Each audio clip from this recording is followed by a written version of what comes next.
আয় ছেলে, কি করছো? দরজা কেন লাগিয়ে দিচ্ছ? এই আমার রুম থেকে বের হয়ে যাও। তোমাকে কে সাহস দিল আমার রুমে এইভাবে ঢুকার? আমি কাপুরুষ, আমার শারীরিক সমস্যা আছে। আমি সেইটাই দেখাতে এসেছি। আমি কি সেটাই আপনাকে আমি বোঝাবো। কি যাতা বলছো? পাগল হয়ে গেছো নাকি? হ্যাঁ, আমি পাগল হয়ে গেছি। আমাকে পাগল আপনি বানাইছেন। আমি আপনাকে সম্মান করতাম। আমি আপনার মনের বিরুদ্ধে কিছু করতে চাই নাই। আপনি আমাকে পছন্দ করেন না, আমি সব জেনেও আপনাকে আমি কখনোই কিছু বলি নাই। কিন্তু আপনি নিজের স্বার্থের জন্য আমার পুরো ফ্যামিলির সামনে আমাকে লজ্জায় ফেলে দিলেন। আমি কারোর দিকে মুখ তুলে তাকাতে পারছি না, শুধুমাত্র আপনার জন্য। যে আমাকে দেখে সেই হাসে, মজা নেয়। কেন করলেন এমন? রিয়ানের ধমকের সুরে অধরা কেঁপে উঠল। অধরা পিছিয়ে যেতে লাগলো, আর রিয়ান সামনে এগোতে লাগলো। অধরা বলতে লাগলো, আমার ভুল হয়ে গেছে, আমাকে ক্ষমা করে দাও। ক্ষমা? কিসের ক্ষমা? আমার সমস্যা আছে না? ঠিক আছে, আজ না হয় তোমাকে প্রমাণ দেই আমি অক্ষম নাকি সক্ষম। রিয়ান প্লিজ, আমার কাছে আসবে না। রিয়ান শার্ট খুলে ফেলে দিল। অধরা পিছিয়ে যেতে নিলে রিয়ান অধরার পা ধরে টান দিয়ে নিজের একদম কাছে নিয়ে আসলো। অধরা জোরে চিৎকার করতে যাবে, সাথে সাথে আয়ন ঠোঁট জোড়া নিজের দখলে করে দুই হাত খাটের সাথে চেপে ধরল। প্রায় 5 মিনিট পর সে অধরার ঠোঁট ছেড়ে দিয়ে কিস করতে লাগলো। কিস করতে করতে আদর করতে লাগলো। অধরা ব্যথায় কুঁকড়ে উঠল। অধরা কান্না করতে করতে বলল, রিয়ান প্লিজ ছাড়ো, আমার লাগছে। রিয়ান আমাকে ছেড়ে দাও প্লিজ, আমি আর পারছি না। আমাকে ছাড়ো, অনেক ব্যথা লাগছে। ছাড়বো কেন? আমার জোর নাই তো। তাহলে এখন কেন মিনতি করছো? আমার ভুল হয়ে গেছে, প্লিজ আমাকে ছেড়ে দাও। আমার সত্যিই অনেক লাগছে, মাথা ব্যথা সহ্য করতে পারছি না। আমি এখন ছাড়তে পারবো না। আর কিছুক্ষণ সহ্য করেন, তারপর ছাড়বো। এর আগে পারবো না। আস্তে আদর করছি। রিয়ান অধরার সারা শরীরে চুমু দিতে লাগলো। পেটের কাছে সে লাফ বাইর দিল। এরপর অধরাকে আস্তে আস্তে আদর করতে লাগলো। অনেকক্ষণ আদর করার পর রিয়ান ছেড়ে দিয়ে দেখে অধরা কান্না করছে। রিয়ানের কিছুটা মায়া লাগলো। রিয়ান অধরার উপর থেকে উঠে শার্ট প্যান্ট পরতে পরতে বলল, আপনাকে আমি জোর করে কাছে পেতে কখনোই চাই নাই। আপনি আমাকে এমন করতে বাধ্য করছেন। আপনি আমার মান সম্মান শেষ করে দিয়েছেন। চুপ কর, তুই কোনো কথা বলবি না। তোকে আমি ভালো ভেবেছিলাম, কিন্তু তুই একটা জানোয়ার। আমি রাগের মাথায় না হয় বলে ফেলেছি, তাই বলে তুই আমাকে ধর্ষণ করবি? আপনি আমার স্ত্রী, ধর্ষণ কিভাবে হয়? চুপ কর। তোর মতো ছোট লোক পরগাছাকে আমি কোনোদিনও স্বামী হিসেবে মেনে নিব না। I hate you. আমি তোকে ঘৃণা করি। আমার চোখের সামনে থেকে চলে যা। অধরা চিৎকার করে বলল। রিয়ান শার্ট প্যান্ট পরে বের হয়ে গেল। রিয়ান বাসা থেকে বের হতে নিলে নদীর আম্মু বলল, রিয়ান, খাবার খেয়ে যা। খাবো না ফুপি। অধরা আবার তোকে অপমান করেছে? না। আমি জানি ও তোকে আবারও অপমান করেছে। বাবা, কষ্ট পাস না। আস্তে আস্তে ও যখন তোকে বুঝতে পারবে, তখন ঠিকই তোকে ভালোবাসবে। ফুপি, আমি আসছি। রিয়ান চলে গেল। অধরা নিজের দিকে তাকাতে রাগে শরীর জ্বলতে লাগলো। অধরা বলতে লাগলো, কুত্তা জানোয়ার, ইচ্ছে করছে জানোয়ারকে মেরে ফেলি। আমার সাথে জোর করে।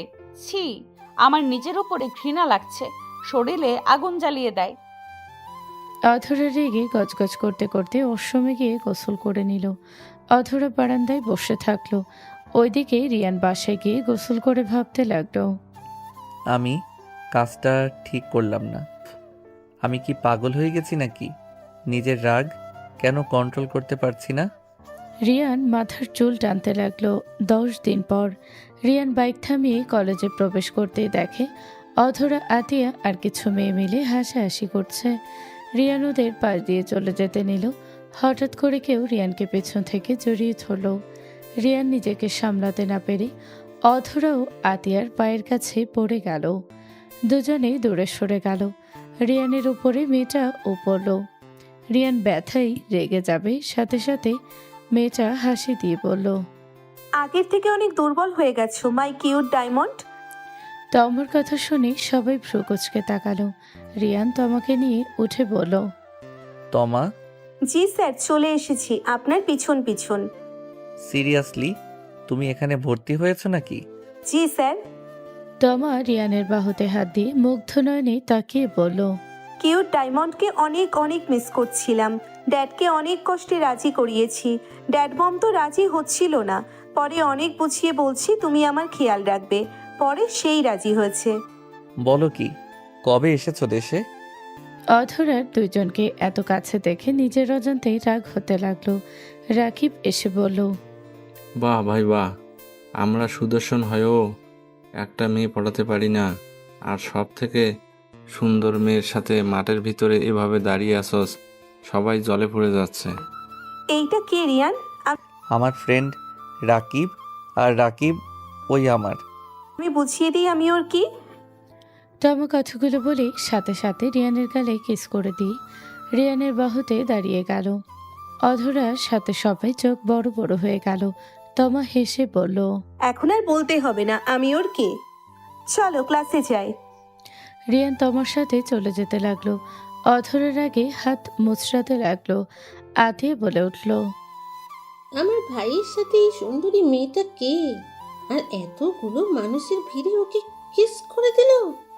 আমার ভাইকে সবাই অবহেলা করে, আর অন্যদিকে এই সুন্দরী রমণী এসেই আমার ভাইকে সবার সামনে চুমু দিয়ে দিল। তোর মনে হয় অনেক খুশি লাগছে? আরে খুশি লাগবে না? এমন হট কিউটের ডিব্বা এত সুন্দর ভাইয়ের বউ হইলে কার খুশি লাগবে না? দুইজনকে কত সুন্দর মানাইছে। অধরা রাগে চলে গেল। আতিয়া মিটিমিটি হাসলো। রিয়ান তমার সাথে ক্লাসে কথা বলতে লাগলো। সবাই ওদের দিকে তাকিয়ে থাকলো, বিশেষ করে ছেলেরা তাকিয়ে থাকলো। দুজন ক্লাস করলো। টিফিন সময় দুজন ক্যান্টিনে চলে গেল। দুজন হাসাহাসি করতে লাগলো। অধরা পাশে টেবিল থেকে ওদের আর চোখে দেখতে লাগলো। রিয়ানের ঠোঁটের কোণায় খাবার লেগে গেলে তমা রুমাল দিয়ে তা পরিষ্কার করে দিচ্ছে যত্ন নিয়ে। কয়দিন আগে আমার সাথে বাসর সেরে এখন এই মেয়েকে নিয়ে রং তামাশা করছে। কিরে, কি বিড়বিড় করছিস? অধরা কিছু বলল না, সেখান থেকে ব্যাগ নিয়ে চলে গেল। বাসায় গিয়ে নিজের রুমে চলে আসলো। অধরার মা তোমাকে কল দিয়ে বলল, কাজ হয়েছে। ওষুধ মোক্ষম জায়গায় লেগেছে। আরও হবে আন্টি, অপেক্ষা করুন। রাতে অধরা বেলকনিতে আসে। বাহিরে তাকাতেই দেখে রিয়ানার তমা বাইক থেকে নেমে বাসায় ঢুকছে। অধরা মনে মনে বলল, ব্যাপার কি, এই মেয়ে এখানে কেন? এখন কি ওর সাথে থাকবে নাকি একই ফ্ল্যাটে? বাড়ির কলিং বেল বাজতেই অধরা দৌড়ে চলে এলো ড্রয়িং রুমে। অধরার মা দরজা খুলতেই দেখলো রিয়ান আর তমা। রিয়ান বাড়িতে ঢুকে সব বলল। ফুপি, ও তমা আমার বেস্ট ফ্রেন্ড। আমরা ছোটবেলার বন্ধু। এতিমখানায় আমরা একসাথে ছিলাম। পরে ওকে ওর বর্তমান মা বাবা অ্যাডপ্ট করে নেয় এবং ওরা দেশের বাইরে চলে যায়। আজ অনেক বছর পর আবার ফিরেছে দেশে। আরে এত কথা বলছিস কেন? একেবারে বলে দে যে আমি তোর ছোটবেলার পুতুল খেলার বউ আর বড়বেলার গার্লফ্রেন্ড এবং ভবিষ্যতের বউ। কথাটুকু বলে অধরা লজ্জাপর ভান করলো। এরপর অধরার মা পা ধরে সালাম করে জড়িয়ে ধরলো আর ফিসফিসিয়ে বলল, আন্টি এবার আপনার অ্যাক্টিং শুরু করুন। ওই দেখেন আপনার মেয়ে দাঁড়িয়ে দেখছে আর লুচির মতো ফুলছে। আমি আগেই দেখেছি। চলো শুরু করি নাটক। অধরার মা তোমাকে নিজের থেকে ছাড়িয়ে মাথায় স্নেহের হাত রেখে বললেন, ও তাই নাকি? কই, আমাকে তো রিয়ান এই বিষয়ে কিছু বলেনি।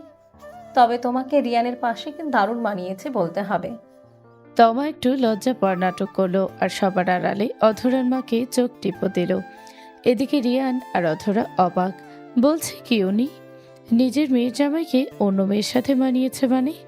রিয়ান আর অধরা মনে মনে বলল, এই মহিলা পাগল হয়ে গেছে। এরা সবাই পাগল, আর আমি এদের মাঝখানে ফেসে যাওয়া অবুঝ বালক। আন্টি আমি কোথায় থাকবো? তুমি রিয়ানের ফ্ল্যাটেই থেকো। ওইখানে রুম একটি খালি আছে, ওটাতেই তুমি থেকো। না, অধরার রিয়েকশন দেখে সকলেই অধরার দিকে তাকালো। অধরার মা আর তমা একজন আরেকজনের দিকে তাকিয়ে চোখ টিপ দিল। রিয়ান মনে মনে ভাবল, হলোটা কি? কি হয়েছে? এমন ষাঁড়ের মতো চেঁচামেচি কেন করছিস?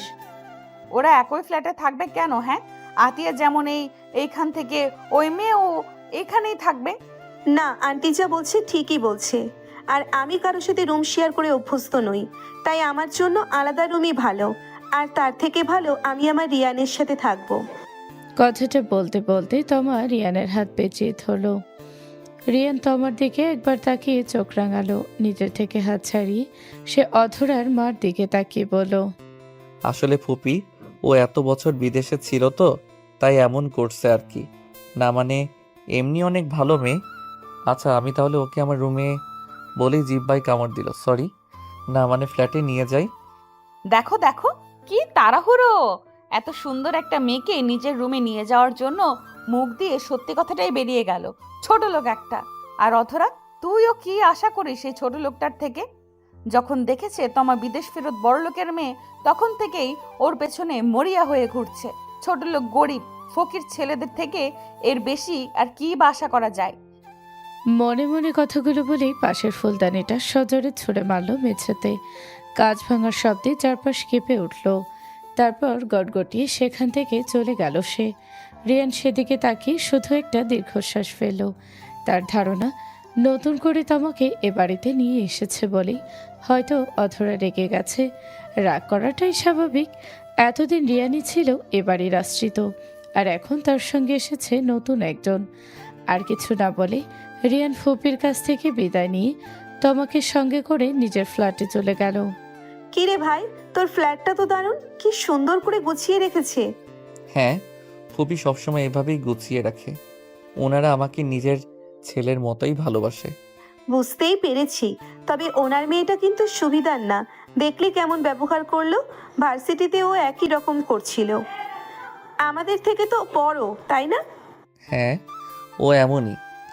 আমাকে তো সহ্যই করতে পারে না, আমার আশেপাশে থাকা মানুষদেরও না। কেন এমন কেন? কারণ আমি নাকি ছোট লোক, গরিব, বাবা মায়ের পরিচয় নেই। আর সবচেয়ে বড় কথা, আমি নাকি লোভী। সবই মানলাম, কিন্তু লোভী কেন? ওর ধারণা আমি শুধু টাকার লোভে ওকে বিয়ে করেছি। ও বড়লোক বাবার একমাত্র মেয়ে, তাই নাকি ওর বাবাকে নানাভাবে ম্যানিপুলেট করে ওকে বিয়ে করেছি, যাতে ভবিষ্যতে সব সম্পত্তি আমার হয়ে যায়। মানে কি, তুই বিয়ে করেছিস? কবে, কিভাবে? সব খুলে বল। হ্যাঁ, সব বলবো। রাতে সারা রাত আড্ডা দেবো, তখন শুনিস। এখন আগে ফ্রেশ হয়ে নে। আচ্ছা, আঙ্কেল আন্টি দেশে কবে আসবে? আসবে, তবে একেবারে থাকার জন্য না। মাঝে মধ্যে এসে আমাকে দেখে যাবে। এখানে ওদের অনেক ব্যবসা আছে, সব ফেলে তো আর দেশে থাকা সম্ভব না। আচ্ছা, বুঝলাম। রাতে ডাইনিং টেবিলে বসেছে অধরা, তার মা বাবা আর আতিয়া। সবাই খাওয়া শুরু করলেও রিয়ানকে কোথাও দেখা গেল না। তাই অধরার বাবা তার খোঁজ করলেন। আজ আর আসবে না। তমা নাকি ওর জন্য রান্না করেছে, তাই আজ ওরা নিজেদের ফ্ল্যাটেই খাবে। ওই আপুটা ভাইয়ার সম্পর্কে কত কিছু জানে। আমরা এত বছর একসঙ্গে থেকেও যতটা জানি, উনি যেন তার দ্বিগুণ জানেন। সেটাই তো, রিয়ানের যে বিরিয়ানি এত পছন্দ আমি আজই প্রথম জানলাম। ছেলেটাকে যাই সামনে দিয়ে চুপচাপ খেয়ে উঠে যায়, কোনো দিন নিজের পছন্দ অপছন্দের কথাও বলেনি। আর তমা আসার প্রথম দিনেই ওর পছন্দের বিরিয়ানি রান্না করে ফেলেছে। কথাগুলো শুনতেই অধরার হাত থেমে গেল। রাগে তার মুখ শক্ত হয়ে উঠল। টেবিলে উপস্থিত সবাই সেটা স্পষ্ট বুঝতে পারল। ঠিক তখনই অধরের বাবা হেসে বললেন, ভালোই হয়েছে, অন্তত ছেলেটাকে দেখাশোনা করার মতো একজন তো এসেছে। এই কথাটুকুই যেন শেষ সীমা হয়ে দাঁড়ালো। আর এক মুহূর্ত সেখানে বসে থাকতে পারল না অধরা। চেয়ার ঠেলে উঠে দ্রুত নিজের রুমের দিকে চলে গেল। কি রে, খাবার না খেয়ে কোথায় যাচ্ছিস? অধরা কোনো উত্তর দিল না। তার চলে যাওয়ার দিকে তাকিয়ে সবাই মুচকি হেসে ফেলল। আম্মু, আমার তো মনে হয় আপু একটু একটু জেলাস ফিল করছে। একটু না রে, পুরোপুরি জেলাস। আগে আগে দেখ বেটা হোতা হে ক্যা। কিরে, তখন থেকে বারান্দায় বসিয়ে রেখেছিস, কিছুই বলছিস না। বল, তোর এদের সাথে পরিচয় হলো কিভাবে? আর তুই ওই মেয়েটাকেই বা বিয়ে করলি কিভাবে? বলছি, এত ডেসপারেট হলে চলে? আমি তখন সবেমাত্র ক্লাস 10-এ উঠেছি। এতিমখানা থেকে প্রিন্সিপাল বলে দিলেন নিজের পড়ার খরচ নিজের চালাতে হবে। আমার মাথায় আকাশ ভেঙে পড়ল। তারপর রিয়ান হারিয়ে গেল অতীতে। ফ্ল্যাশব্যাক। রিয়ানের মাথা কাজ করছিল না, কি করবে? সে তো তেমন কোনো কাজও পারে না। রিয়ান যখন এগুলো ভেবে রাস্তা দিয়ে যাচ্ছিল, তখন হঠাৎ এক মহিলা রাস্তায় মাথা ঘুরে পড়ে যায়। রিয়ান দেখলো কেউ তাকে ধরছে না, বরং ভিডিও করতে ব্যস্ত। রিয়ান সবাইকে সরিয়ে দিল, তারপর একটা রিক্সা দাঁড় করিয়ে রিক্সাওয়ালার সাহায্য নিয়ে তাকে হসপিটালে নিয়ে যায়। আর ওই ভদ্রমহিলাই ছিলেন অধরার মা। অধরার মার জ্ঞান ফেরে। তিনি দেখেন রিয়ান তার পাশে বসে আছে। অধরার মা জিজ্ঞেস করলে রিয়ান বলে, আপনি রাস্তায় জ্ঞান হারিয়ে পড়েছিলেন। আমি আপনাকে হাসপাতালে নিয়ে এসেছি। আপনার বাড়ি কেউ থাকলে তাদেরকে ফোন করে ডেকে নিন। তিনি রিয়ানের মাথায় হাত দিয়ে তার সম্পর্কে জানতে চাইলে রিয়ান বলে, আমি এতিমখানায় বড় হয়েছি আন্টি। আমার এই পৃথিবীতে কেউ নেই। আমি কাজ খোঁজার জন্য বের হয়েছিলাম, আর তখনই আপনাকে ওই অবস্থায় দেখি। কাজ মানে? এই ছোট বয়সে কি কাজ করবে তুমি বাবা?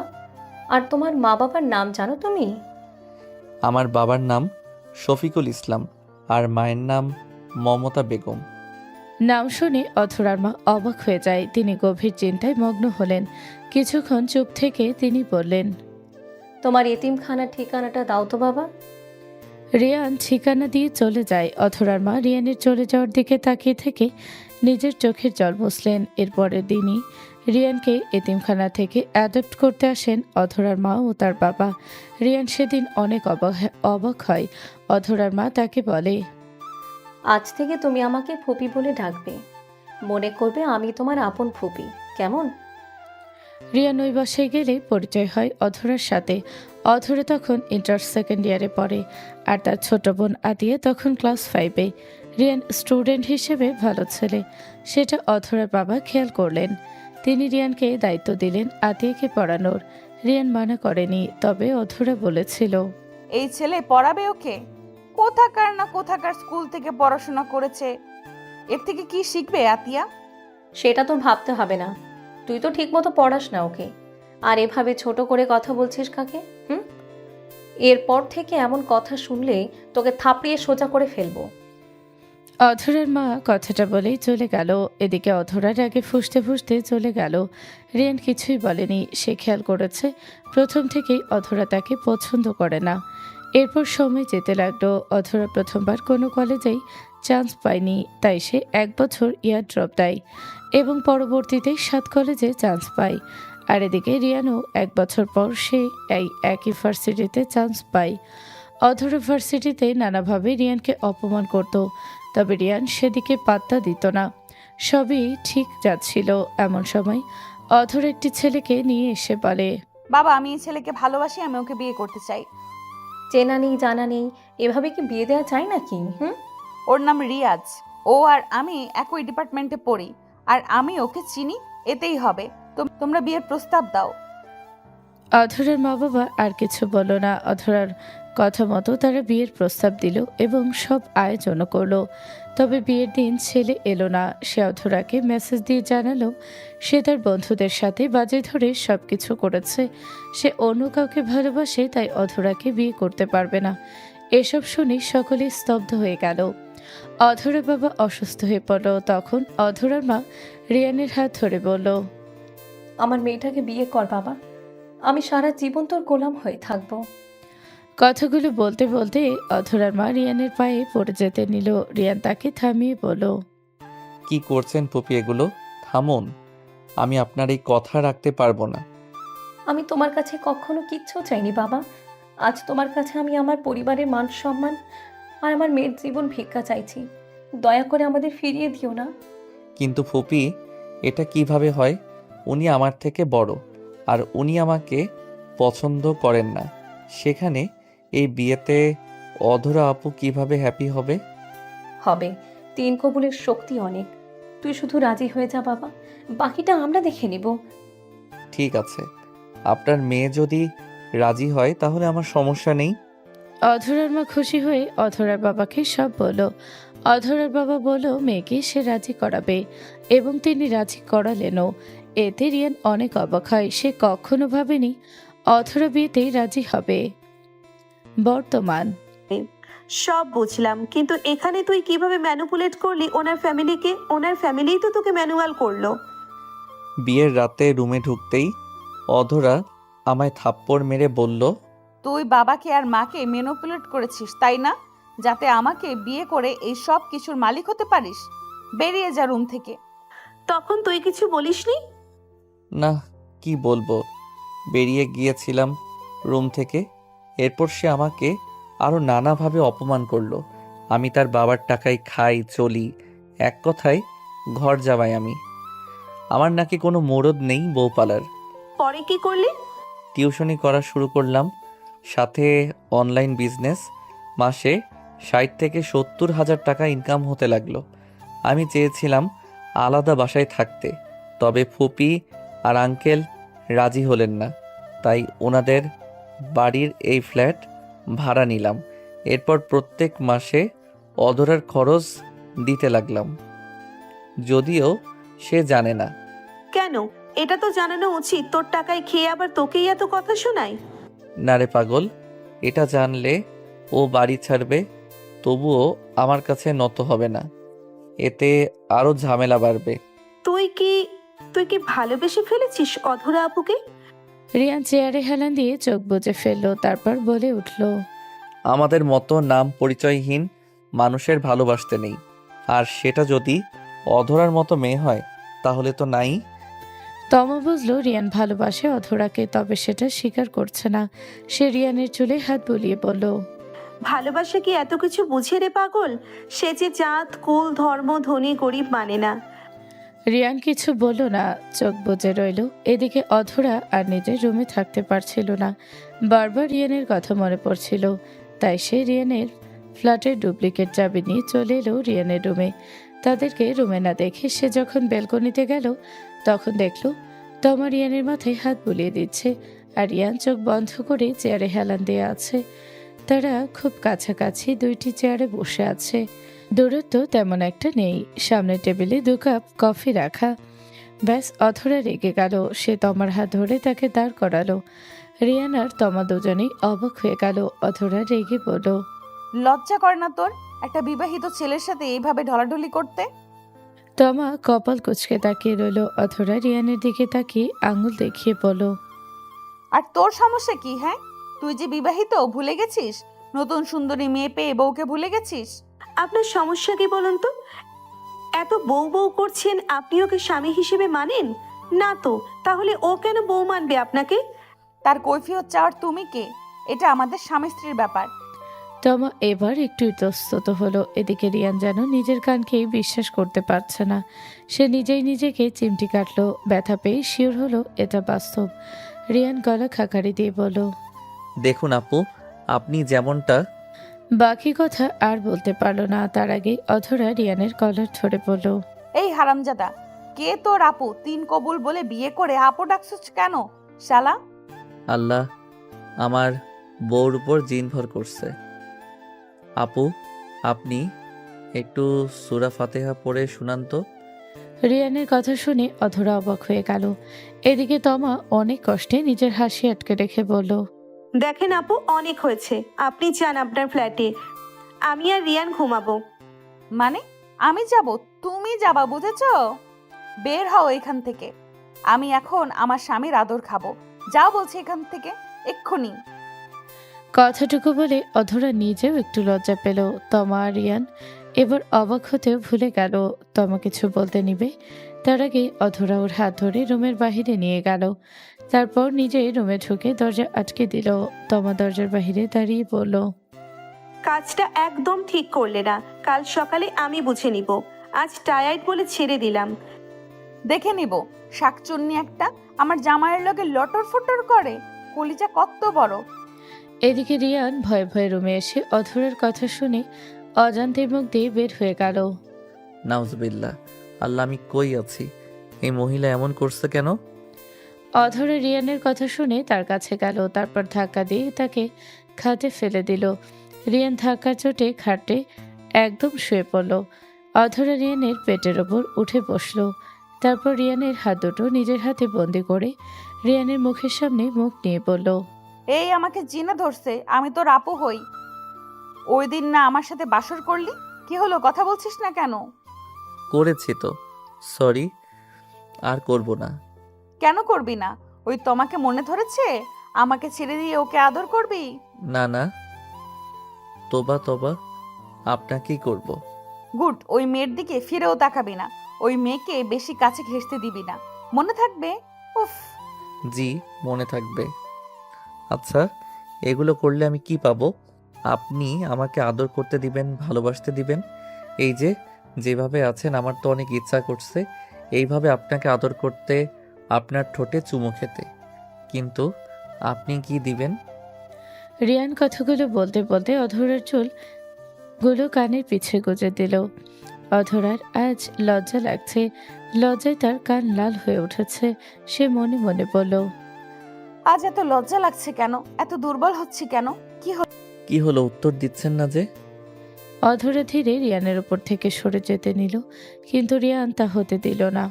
সে অধরাকে বিছানায় ফেলে দিল, আর সে নিজে অধরার উপরে উঠে গেল। অধরা রিয়ানের দিকে তাকিয়ে কপাল কুঁচকে বলল, কি করতে চাইছিস? আমি কি তোকে অনুমতি দিয়েছি নাকি? অনুমতি লাগবে কেন? স্বামী হই আপনার, আমার অধিকার আছে। অধরা আর কিছু বলতে যাবে তার আগে রিয়ান তার ঠোঁট দখল করে নিল। আস্তে আস্তে আদর করতে শুরু করলো। অধরাও তাল মিলাতে লাগলো। রিয়ান যখন অধরার জামা খুলতে যাবে তখন অধরার হুঁশ ফিরল। সে রিয়ানকে জোরে ধাক্কা দিয়ে দূরে সরিয়ে দিল। রিয়ানের রাগ হলো, সে চেঁচিয়ে বলল, প্রবলেম কি তোমার? আমি বলেছিলাম কাছে আসতে, নিজেই কাছে এলে, এখন আবার দূরে সরাচ্ছ কেন? কি চাও কি তুমি? রিয়ানের কথায় অধরা কেঁপে উঠল। সে উঠে বসে নিজের জামা ঠিক করলো, তারপর মাথাটা নিচু করে বলল, আমার পিরিয়ড হয়েছে তাই বাধা দিয়েছি। কথাটুকু বলতেই অধরার কান্না আসলো। রিয়ান বুঝতে পারল সে কি ভুল করতে যাচ্ছিল। সে অধরার কাছে গিয়ে তাকে জড়িয়ে ধরে বলল, সরি জান, আমি বুঝতে পারিনি। তুমি আগে বললে তো আর রাগ দেখাতাম না, বলো। অধরা রিয়ানের বুকে ফুপিয়ে উঠল। তারপর তার বুকে কিল ঘষে দিতে দিতে বলল, কুত্তা জানোয়ার, তুই বুঝবি না কেন? তুই আমাকে কখনো বুঝিস না কেন? সরি বলছি তো জান, আর হবে না। আমি কি করে জানবো বলো তো? আচ্ছা সরি, আর হবে না। আসো, তোমাকে বুকে নিয়ে ঘুমাবো, একটু জ্বালাবো না। শক্ত করে জড়িয়ে ধরে ঘুমাবার, কিচ্ছু করবা না। রিয়ান অধরের জামা ঠিক করে দিল। ওয়াশরুম থেকে ফ্রেশ হয়ে এসে অধরের কপালে চুমু খেলো। তারপর তার গলায় মুখ ডুবিয়ে সেখানে একটা জোরে কামড় দিল। অধরা ব্যথায় চোখ মুখ খিচে বন্ধ করে ফেলল। কি করছো? ব্যথা পেয়েছি তো। সরি, আর কিছু করব না, আসো ঘুমাই। কথাগুলো বলতে বলতে রিয়ান অধরের ব্যথার জায়গায় 2-3টা চুমু দিল। তারপর চোখটা বন্ধ করে পাড়ি জমালো ঘুমের দেশে। এদিকে রিয়ান ঘুমিয়ে যেতেই অধরা ধীরে ধীরে রিয়ানের দিকে তাকালো। তার মাথায় হাত বুলিয়ে দিতে দিতে ঠোঁট বাঁকিয়ে হাসলো। তারপর ফিসফিসিয়ে বলে উঠল, এই বিয়েটা কোনো অ্যাক্সিডেন্ট ছিল না, সবটাই আমার ইচ্ছেতে হয়েছে। পরের দিন সকালেই রিয়ানের ঘুম ভাঙলে দেখে অধরা তাকে আষ্টে পৃষ্ঠে জড়িয়ে ধরে ঘুমিয়ে আছে। রিয়ানের অধরে হাসি ফোটে। সে অধরের কপালে চুমু খেয়ে তার থেকে নিজেকে ছাড়িয়ে ফ্রেশ হতে চলে যায়। রিয়ান ফ্রেশ হতে চলে গেলে অধরা চোখ খোলে। আগে যদি জানতাম তোমার কাছে আসলে এত আদর করবে, তাহলে কবেই চলে আসতাম। কথাটুকু বলেই সে চলে গেল নিজের ফ্ল্যাটে। সেখানে গিয়ে নিজের সব জামাকাপড় গুছিয়ে নিল। অধরার মা তা দেখে বলল, কি রে, এগুলো কেন গুছাচ্ছিস? কোথাও যাবে নাকি? মা, কোথাও গেলে কি আলমারির সব জামা কাপড় মানুষ নিয়ে যায়? হ্যাঁ সেটাই তো। তুই আলমারির সব জামা কাপড় নামিয়ে লাকিজে পড়ছিস কেন? কোথায় যাবি? নিজের স্বামীর বাড়ি যাব মা, আর কতদিন বাপের বাড়ি পড়ে থাকবো? অধরার মার কথা শুনে আদিও অধরার বাবা রুমে এসেছিল। এদিকে অধরার শেষের কথা শুনে সকলে অবাক। তমার অধরার মা একসাথে বলে কি বলে চিল্লিয়ে উঠল, এইভাবে চিৎকার দিচ্ছ কেন? আমি কি খারাপ কিছু বলেছি নাকি? বিয়ে হয়েছে, শ্বশুর বাড়ি যাব না? এই আতিয়া, আমাকে চিমটি কাট। আমি কি বেঁচে আছি না মরে গিয়ে স্বপ্ন দেখছি? কি বলছো? মানুষ মরে গিয়ে আবার স্বপ্ন দেখে কিভাবে? অধরা বিরক্তির শ্বাস ফেলল। তার পরিবারের মানুষ কি শুরু করেছে? এদিকে অধরার বাবা কপাল কুঁচকে তাকিয়ে রইল। অধরা তার দিকে তাকিয়ে বাঁকা হাসল। অধরা তার বাবার দিকে তাকিয়ে বলল, বাবা, তোমার সাথে আমি একা কথা বলতে চাই। ঠিক আছে, আমার রুমে এসো। অধরার মা আর আতিয়া কিছু বুঝল না, তবে তারা খুশি। অধরা যে রিয়ানকে স্বামী হিসেবে মেনে নিয়েছে, তার খুশি মনে তমা রিয়ানের কাছে গেল খবরটা দিতে। আর এদিকে অধরা চলে গেল তার বাবার রুমে। বাবা, আসবো? হ্যাঁ এসো। অধরা ভিতরে ঢুকতেই দেখলো তার বাবা রকিং চেয়ারে বসে আছে, দৃষ্টি তার দিকে নিবদ্ধ। অধরা কিছু বলল না। এটা দেখে অধরার বাবাই বললেন, কি শুনছি আমি? তুমি ওই রিয়ানের সাথে থাকবে? হ্যাঁ, আমি ওর সাথেই থাকবো। এই সিদ্ধান্ত নেওয়ার কারণটা কি জানতে পারি? অধরা তার বাবার দিকে রেগে তাকালো, তারপর কাট গলায় বলল, আমি রিয়ানকে ভালোবাসি আর ও আমার স্বামী। আমি ওর সাথেই থাকবো। অধরার বাবা অবাক হলেন। তিনি বললেন, তোমার মাথা ঠিক আছে? কি বলছো কি তুমি? ওই ছোট লোক এতিম ছেলেকে তুমি ভালোবাসো? ছোট লোক কাকে বলছো বাবা? এই সব কিছুর আসল মালিক কে তা কিন্তু আমি জানি। আমার মুখ খুলিও না, এতে তোমারই বিপদ। কথাটুকু বলে অধরা চলে গেল রিয়ানের ফ্ল্যাটে। এদিকে অধরার বাবা অবাক হয়ে গেলেন। এ কাকে দেখছে সে? অধরা রাতে বারান্দায় দাঁড়িয়ে আকাশ দেখছিল। এমন সময় রিয়ান ঘরে ঢোকে। অধরা, বাহিরে দাঁড়িয়ে আছেন যে? ঘরে আসুন, বাহিরে অনেক ঠান্ডা। কই ঠান্ডা? আপনি যান, ফ্রেশ হয়ে নিন। রিয়ান ফ্রেশ হয়ে অধরাকে রুমে নামে। বাহিরে গিয়ে দেখে অধরা শাড়ি পরছে। আজ পাক্কা গিন্নির মতো শাড়ি কোমরে গুজে খাবার গোছাচ্ছে ছোট্ট টেবিলে। এদিকে অধরার পেটের অনেক অংশই দেখা যাচ্ছে। রিয়ানের পুরুষালী মন নড়ে উঠল। রিয়ান শক্ত একটা ঢোকিলে অধরার পাশে দাঁড়ালো। অধরা রিয়ানকে দেখে বলল, শোনো, বাসায় টুকটাক জিনিস লাগবে। আজ রান্না করতে গিয়ে দেখলাম অনেক কিছুই নেই। কাল শুক্রবার, আজ রাতে লিস্ট করে রাখবো কি কি লাগবে। কাল সব নিয়ে আসবো দুজন মিলে। এখন খেয়ে নাও। রিয়ান এতক্ষণ অধরার কোনো কথাই শোনেনি, শুধু শেষেরটা খেয়াল করে বলল, খেতেই তো চাই, দিচ্ছেন না তো আপনি। কি বলছো? খাবার বেড়ে রেখেছি, তোমার সামনে কোথায় খেতে দিচ্ছি না? কথাটা বলতে বলতে অধরা পিছু তাকাতেই দেখল রিয়ান তার খুব কাছে। রিয়ান অধরার কোমর ধরে তাকে আরও কাছে নিয়ে এলো। অধরা ভয়ে রিয়ানের গলা জড়িয়ে ধরল। কি করছো? ছাড়ো, খাবার খাও, খিদে লাগেনি? লেগেছে তো অনেক, কিন্তু এই খিদা না, অন্য খিদে। রিয়ানের কথার ইশারা বুঝলো অধরা। সে লজ্জাও পেল। সে রিয়ানের ঠোঁটের দিকে তাকিয়ে বলল, তা কতদিনের অভুক্ত তুমি? রিয়ান অধরের গলায় মুখ দিল। সেখানে অসংখ্য চুমু দিতে দিতে বলল, অনেক দিনের। কয়েকদিন আগেই তো গেলে, মন ভরেনি? রিয়ান চুমু দিতে থাকলো। অধরা রিয়ানের চুমু খামচে ধরল। এই তো রিয়ান আরো পাগল হয়ে উঠল। সে এবার কামড় দিল গলায় আর বলল, তখন রেগেছিলাম, তাই ভালো মতো মজা পাইনি। আজ একটু আদর করব, প্লিজ, মানা করো না। করবো না। করো, যত মন চায় করো। রিয়ান এই কথা শুনে আরো পাগল হয়ে গেল। এক ঝটকায় অধরাকে কোলে তুলে নিল। তারপর তাদের রুমে নিয়ে বিছানায় ফেলে দিয়ে আবার আদর করতে লাগলো। অধরাও তাল মেলাচ্ছে। সে রিয়ানের শার্ট টেনে খুলে ফেললো। রিয়ান যখন আরো গভীরে গেল, তখন বুঝলো অধরার পিরিয়ড এখনো ভালো হয়নি। সে লাফ দিয়ে সরে গেল। আপনি কি পাগল? আপনি তো এখনো সুস্থ হননি, আমাকে বাধা দিলেন না কেন? আমি বাধা দিলে তো তুমি রাগ করবে। আর আজ 5 দিন হয়ে গেছে তো, আসো আদর করো। আমার আদর খেতে ইচ্ছে করছে। অধরা রিয়ানের দিকে হাত বাড়িয়ে দিল। রিয়ান তা দেখছে, হাসলো। তারা একদমই বস্ত্র ছাড়া। রিয়ান সে অবস্থাতেই অধরার উপর শুয়ে পড়ল, তাকে চুমু দিতে লাগলো। তারপর তার কানের কাছে ফিসফিস শুয়ে বলল, আপনি আসলেই পাগল। এই অবস্থায় ওইসব করলে আপনার সমস্যা হবে, বাবু কনসিভ করতেও প্রবলেম হবে। জানি তো, কিন্তু আমার ইচ্ছে করছে তোমার আদর খেতে, তোমাকে আদর করতে। অধরার বাচ্চা বাচ্চা কথা শুনে রিয়ান অট্ট হাসিতে ফেটে পড়ল। তারপর তার পুরো শরীরে চুমু দিয়ে তাকে বুকে জড়িয়ে পড়ল। নিন, আদর করলাম। সুস্থ হলে আরো বেশি গভীরে গিয়ে আদর করব। এখন এইটুকুই থাক। এবার আমার বুকে মাথা রেখে ঘুমা। অধরা রিয়ানকে শক্ত করে জড়িয়ে ধরলো, তারপর বলল, আমাকে এত আদর করছো অথচ আমি তোমাকে কত অপমান করেছি, তোমার পুরুষত্ব নিয়েও প্রশ্ন তুলেছি। তোমার তো আমাকে তা ফিরিয়ে দেওয়া উচিত। কথাটুকু বলে অধরা রিয়ানের দিকে তাকালো। রিয়ানের চোখ বন্ধ। অধরা ভাবলো রিয়ান উত্তর দিবে না, তবে রিয়ান বলল, ভালোবাসার মানুষ যদি কষ্ট দেয় তাহলে তো ফিরিয়ে দিতে হয় দ্বিগুণ ভালোবাসার মাধ্যমে। মানে হলো তুমি যদি কাউকে ভালোবাসো তবে সে তোমাকে কষ্ট দেয়, তাহলে তুমি চাইলেও তাকে কষ্ট দিতে পারবে না অধরা। তোমার মন বলবে তাকে তুই আরো দ্বিগুণ করে ভালোবাসো, আদর করো, যত্ন করো। মন এটা কেন বলবে? তার আত্মসম্মান নেই? ভালোবাসায় আত্মসম্মান আসবে কেন? তুমি কাউকে পাগলের মতো ভালোবাসলে সেখানে আত্মসম্মান আসবে না? তাহলে কি তুমি আমাকে পাগলের মতো ভালোবাসো? রিয়ান কিছু বলে না, এখনও তার চোখ বন্ধ। অধরা তার দিকে তাকিয়ে থাকে, হয়তো রিয়ানের উত্তরের আশায়। তবে তাকে হতাশ করলো রিয়ান। অধরা বুঝলো রিয়ান কিচ্ছু বলবে না। সে রিয়ানের বুকে মাথা রেখে ঘুমিয়ে গেল। অধরা ঘুমাতেই রিয়ান চোখ খুলে তার দিকে তাকালো।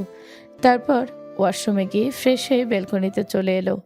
কল বাজছে তার। সে কলটা রিসিভ করে কানে দিয়ে বলল, আর কতদিন অপেক্ষা করব? আজ 4 বছর সব নাটক করছি, আর কত? ওপাশ থেকে কেউ কিছু বললে রিয়ানের চেহারার রং পরিবর্তন হয়ে যায়। রিয়ান দাঁতে দাঁত চেপে বলল, ওই কুত্তার বাচ্চার জন্যই এত কিছু সহ্য করছি, তবে আর বেশি দিন না। কথাটুকু বলেই রিয়ান চোখ বুজে নিল। রাগে তার শরীর কাঁপছে। পরের দিন সকালে অধরা রিয়ানের জন্য নাস্তা বানাতে গেলে তমা এসে হাজির হয় কিচেনে। অধরা তাকে দেখে বলল, তুমি হঠাৎ এখানে কেন? কেন আসতে পারি না নাকি? কিছু বলার থাকলে বলো, নইলে যাও এখান থেকে। তুমি কি রিয়ানকে সত্যিই ভালোবাসো নাকি অন্য কোনো কারণে এখানে এসেছো? অধরা তমার দিকে প্রশ্নাত্মক দৃষ্টিতে তাকালো। কি বলতে চাইছে এই মেয়ে? অধরা বলল, কি বলবে সরাসরি বলো। সরাসরিই বলছি, তুমি কি রিয়ানকে ভালোবাসো? যদি হ্যাঁ বলি তাহলে তোমার উত্তর কি হবে? আমি চলে যাব কিছু না বলেই। আর যদি না হয় আমার উত্তর, তাহলে কি বলবে? আমি থেকে যাব রিয়ানের কাছে, ভালোবাসবো ওকে, আগলে রাখবো। লজ্জা করে না অন্যের স্বামীকে ভালোবাসার কথা বলতে, তাও আবার তার স্ত্রীর সামনে? অধরার কথা শুনে তমা জোরে হেসে উঠল। তারপর বলল, না, করছে না। ভালোবাসায় লজ্জা নেই, আমি রিয়ানকে ভালোবাসি। তবে তোমরা যদি একে অপরকে ভালোবাসো আমি সরে যাব, কিন্তু যা যদি না হয় তাহলে। তাহলে কি বলো? তমা আর কিছু বলল না, চলে গেল কিচেন থেকে। অধরার আগে লাল হয়ে গেল। তমা কি বোঝাতে চেয়ে গেল অধরা বিড়বিড় করে বলল, ও কি কিছু আন্দাজ করতে পেরেছে? না হলে হঠাৎ এই কথা কেন বলবে? অধরার চিন্তার মাঝে রিয়ান এসে তাকে জড়িয়ে ধরল পেছন দিয়ে। অধরা একটু কেঁপে উঠে নিজেকে সামলে নিল। এরপর বলল, কি হয়েছে জনাব? এখনো তৈরি হন নাই কেন? তৈরি হয়ে নাস্তা সেরে নিন। আজ কাজ নেই বুঝি? আজ টিউশনি নেই, ভার্সিটিতে তেমন ইম্পর্টেন্ট ক্লাসও নেই, আর অনলাইনের কাজ বিকেলবেলা, তাই আজ আমি বিকেল পর্যন্ত ফ্রি। আচ্ছা বুঝলাম, তা এইভাবে জড়িয়ে ধরে থাকবে বুঝি বিকেল পর্যন্ত? তাই তো মন চাচ্ছে জান। কথাটুকু বলে রিয়ান অধরাকে আদর দিল গালে। অধরা রিয়ানকে ধমক দিয়ে কিচেন থেকে বের হয়ে করে দিল। দূর থেকে তমা সবই দেখলো, যেটা অধরা ঠিকই খেয়াল করলো, তবে কিছু বলল না। অধরা নাস্তা রেডি করে নিজের ফ্ল্যাটে 3 বাবার কাছে গেল। বাবা আসবো? হ্যাঁ আসো, কিছু বলবে? আমি রিয়ানকে কোম্পানির সেকেন্ড সিইও বানানো হোক। তুমি পাগল হয়েছ? কি করতে চাইছো তুমি? আর তুমি যখন যা বলবে তাই কেন আমাকে মানতে হবে? চিৎকার করো না। ভুলে যেও না তুমি রিয়ানকে চাকরিটা এমনি এমনি দিচ্ছ না, এটা ওর প্রাপ্য। কিসের প্রাপ্য? মগের মূল্যক নাকি? এত বছর কোম্পানির সব আমি দেখেছি। সিইও যদি কেউ হয় তাহলে সে হবে আমার মেয়ে। ওই রাস্তার ছেলে কেন হতে যাবে সিইও? রাস্তার ছেলেই কিন্তু এই সাম্রাজ্যের মালিক, কথাটা ভুলে যেও না। কথাটুকু বলে অধরা রুম থেকে বের হয়ে গেল। তবে দরজার আড়া থেকে সব শুনল আতিয়া আর অধরার মা। আতিয়া অধরার মাকে জিজ্ঞেস করলে অধরার মা কি বললেন না, চলে গেলেন সেখান থেকে। এদিকে রিয়ান বারান্দায় দাঁড়িয়ে আছে তমার সাথে। তমা রিয়ানের দিকে তাকিয়ে বলল, রিয়ান, তুই কি অধরাকে ভালোবেসে ফেলেছিস? রিয়ান চুপ করে সামনে তাকিয়ে রইল। তমা এবার রিয়ানের হাত ধরে বলল, রিয়ান, তুই কথা বলছিস না কেন? তুই কি নিজের লক্ষ্য ভুলে গেছিস? তোর বাবা মাকে যারা হত্যা করলো তাদেরকে ক্ষমা করে দিবি? তমার কথা শুনে রিয়ানের রাগ হলো। সে অগ্নি চোখে তমার দিকে তাকালো। তোর কেন এগুলো মনে হচ্ছে আমি জানি না, তবে আমি আমার কাজই করছি। কোথায়? আমি তো দেখছি তুই অধরার প্রেমে হাবুডুবু খাচ্ছিস। রিয়ান তমার কথা শুনে হেসে উঠল, তারপর বলল, তুই কি অন্ধ নাকি? আমি ওর প্রেমে হাবুডুবু খাচ্ছি না, ও আমার প্রেমে হাবুডুবু খাচ্ছে। আর এটাই আমি চাই। একটু পর অনেক বড় একটা নিউজ আসবে, তখনই সব বুঝতে পারবি তুই। কথাটুকু বলে রিয়ান চলে গেল। সেখান থেকে তমার সেদিকে তাকিয়ে রইল। সে মনে মনে বলল, আমি জানি তুই গভীর জলের মাছ, তোকে ধরা এত সোজা হবে না। তবে আমি এটাও বুঝতে পারছি তুই অধরার প্রতিও দুর্বল। তোর এই দুর্বলতা তোর শত্রু পক্ষ না আবার কাজে লাগায়। আমি সেই ভয়টাই পাচ্ছি। সত্যি সত্যি দুপুরে অধরার বাবা এসেছে। রিয়ানকে রাজি করালো অফিসে জয়েন করার জন্য। রিয়ান রাজি হয়নি প্রথমে, তবে তাকে রাজি করিয়েছে সবাই জোর করে। তমা অবাক হয়ে যায়, একা কিভাবে সম্ভব। রিয়ান তমার দিকে তাকিয়ে চোখ মারে, আর তমা সব বুঝে যায়। রাতে অধরা বারান্দায় দাঁড়িয়ে কফি খাচ্ছিল। এমন সময় রিয়া এসে তার পাশে দাঁড়ায়। অধরা রিয়ানের দিকে তাকিয়ে বলল, কাল থেকে অফিস জয়েন করবে। নতুন চাকরি পেলে আমাকে কিছু দিবে না? কি চাও বলো, আমার সাধ্যে থাকলে অবশ্যই দিব। অধরা রিয়ানের দিকে কেমন চোখে যেন তাকালো, যা দেখে রিয়ানের বুকটা মোচড় দিয়ে উঠল। রিয়ান খেয়াল করলো অধরার চোখে পানি। রিয়ান অধরাকে বলল, কি হয়েছে অধরা, এভাবে চুপ হয়ে আছো কেন? তোমার কি মন খারাপ? আমার কোনো কথা নিয়ে কি তুমি কষ্ট পেয়েছো? আমার কোনো ব্যবহার কি তোমার চোখের জল আনার কারণ? অধরা এক দৃষ্টিতে তাকিয়ে রইল রিয়ানের দিকে। সে মনে মনে ভাবলো, এই যে লোকটা এত ব্যাকুল হচ্ছে আমার মন খারাপ দেখে, আমার চোখের হালকা পানি দেখে, এগুলো কি সবে মিথ্যা? কিন্তু তার চোখ যে বলছে এই সব অনুভূতি সত্যি। রিয়ান আবার অধরার হাত ধরে বলল, কি হয়েছে বলো। কিছু না, এমনি শরীর খারাপ লাগছে, চলো ঘুমাবো। তুমি না বললে কিছু চাইবে? আজ না, অন্য একদিন চাইবো। কথাটি বলে অধরা চলে গেল রুমে। রিয়ান তখনও বারান্দায়, তার হাত মুষ্টিবদ্ধ। সে মনে মনে ভাবল, অধরা কি কিছু বুঝতে পেরেছে? সে কি আমায় ছেড়ে দিবে? আর অধরা মনে মনে ভাবল, তোমার যদি কিছু বুঝে থাকে তাহলে তো সে রিয়ানকে বলবেই। আচ্ছা, রিয়ান কি সত্যিটা জানলে আমাকে ছেড়ে দিবে? রিয়ান রুমে প্রবেশ করে লাইট নিভিয়ে শুয়ে পড়ল। অধরা নিজে রিয়ানের বুকে মাথা দিল, তারপর রিয়ানের দিকে তাকিয়ে বলল, আচ্ছা রিয়ান, তোমার কাছে ভালোবাসার ডেফিনেশন কি? হঠাৎ আমার কাছে জানতে চাইছো যে? অধরা রিয়ানের দিকে কপাল কুঁচকে তাকিয়ে রইল, তারপর বলল, মানে কি? তো কার কাছে জানতে চাইবো? ঠিক আছে, বলা লাগবে না, গুড নাইট। অধরা রিয়ানকে ছেড়ে অন্য পাশে ফিরে শুয়ে পড়ল। রিয়ান তা দেখে হেসে দিল। সে পেছন থেকে অধরাকে জড়িয়ে ধরল। অধরার মাথা কাঁচা কিলিপ খুলে দিয়ে তার মাথায় হাত বুলিয়ে দিতে দিতে বলল, ভালোবাসার কোনো নির্দিষ্ট ডেফিনেশন নেই, এক একজনের কাছে এক এক রকম।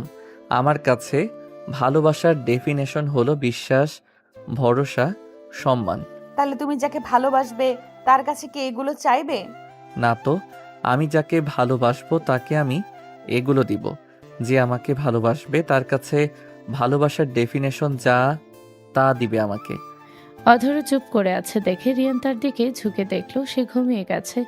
রিয়ান তা দেখে মুচকি হাসলো, তারপর তার কপালে চুমু দিয়ে নিজেও শুয়ে পড়ল। এমন সময় তার কল বেজে উঠল।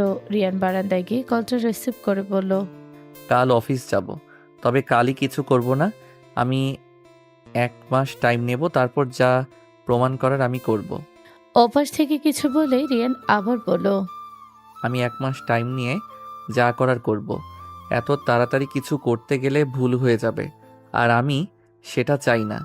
কথাটুকু বলে রিয়ান কলটা কেটে দিল। মনে মনে বলল, আমি কি অধরার প্রতি সত্যি দুর্বল হচ্ছি? আজ যখন অধরার চোখে পানি দেখলাম তখন এত খারাপ কেন লাগলো আমার?